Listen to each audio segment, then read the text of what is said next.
মুফতি আমির হামজা জন্ম 28 অক্টোবর 1992।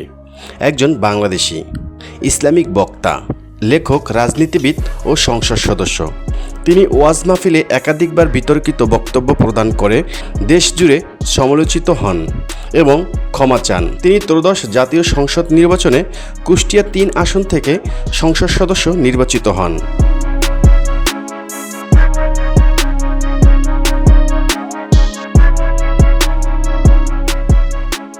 প্রাথমিক জীবন। আমির হামজা 1992 সালের 28 অক্টোবর কুষ্টিয়া জেলার সদর উপজেলার পাটিকাবাড়ি ইউনিয়নের 2 নং ওয়ার্ড ডাবিরাবিটায় জন্মগ্রহণ করেন। তার পিতা মোহাম্মদ রিয়াজ উদ্দিন একজন কৃষক ছিলেন। আমির হামজা ছোটবেলায় সর্বপ্রথম কুরআন হেফজ সম্পূর্ণ করেন। এরপর তিনি কুষ্টিয়া জেলার একটি কওমি মাদ্রাসায় পড়াশোনা করে ইবতেদাহ সম্পূর্ণ করেন। এই জন্য তাকে মুফতি উপাধি দেওয়া হয়। তবে তিনি কওমি মাদ্রাসার পাশাপাশি আলিয়া মাদ্রাসায়ও পড়াশোনা চালিয়ে যান।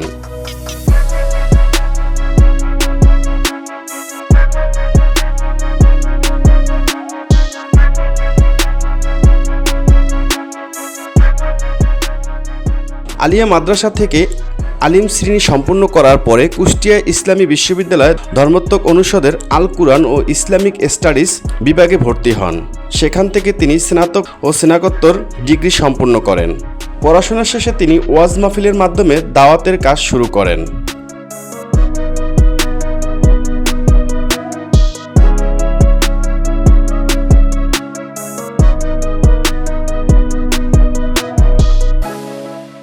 রাজনৈতিক জীবন।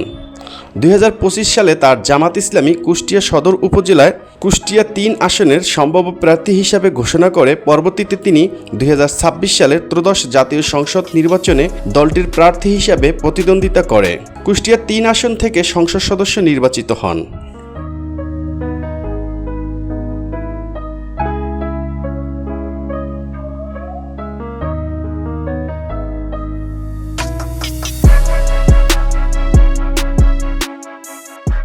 অভিযোগ ও মামলা। 2020 সালের 24 অক্টোবর কাউন্টার টেররিজম ইনভেস্টিগেশন বিভাগের উপপরিদর্শক মোহাম্মদ মোখলেসুর রহমান তার বিরুদ্ধে একটি মামলা করেন।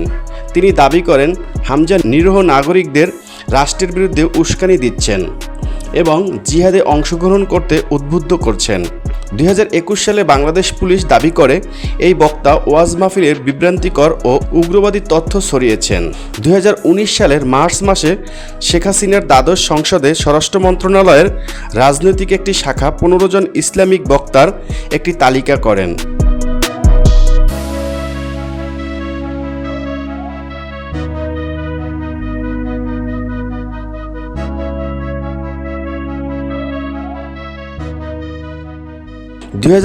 সালের 24 মে পুলিশের কাউন্টার টেররিজম ইউনিট সন্ত্রাস বিরোধী একটি মামলায় তাকে নিজ গ্রামে কুষ্টিয়া ডাবিরাবিটা থেকে গ্রেপ্তার করে। গ্রেপ্তারের পর জিজ্ঞাসাবাদের জন্য তাকে 5 দিনের রিমান্ডে নেওয়া হয়। গ্রেপ্তারের পর 31 মে থেকে তিনি কাশিমপুর কারাগারে বন্দী ছিলেন। তিনি 925 দিন কারাগারে থাকার পর 2023 সালের 7 ডিসেম্বর জামিনে মুক্তি লাভ করেন। 2024 সালের 28 মার্চ তার বিরুদ্ধে চার্জশিট দাখিল করা হয়।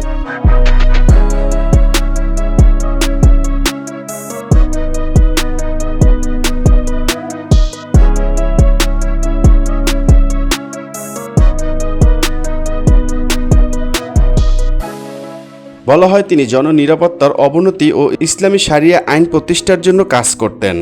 21 আগস্ট 2024 সিঙ্গাপুরের স্বরাষ্ট্র মন্ত্রণালয় তার বিরুদ্ধে বিনা অনুমতিতে অভিবাসী শ্রমিকদের মধ্যে ওয়াজ করার অভিযোগ করেন এবং তদন্ত শুরু করেন।